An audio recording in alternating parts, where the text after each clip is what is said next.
It's been good. I didn't know, many of them at all, but I had my first training session yesterday, and there's a lot of quality here, and something that I'm looking forward to.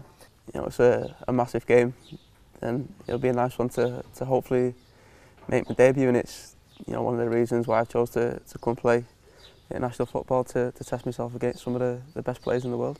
My mum's side they're all Welsh, but she was born in Rhyl, and I've still got quite a lot of family that live over there, so that's where it comes from. It's been a great 3 years since I signed at Hull, the promotion to the Premier League, which is where I feel I should be playing my football, and the season we've just had, managing to stay up and playing in an FA Cup final. I think we'd snapped everyone's hands off at the start of the season to achieve that, and European football as well to look forward to next year. It's a club that's on the up. It was important for me to come, especially even with me injury that I've had. If I feel if I can play on Wednesday, it gives me a chance to play in the qualifiers, because I don't particularly want to come and sit around doing nothing.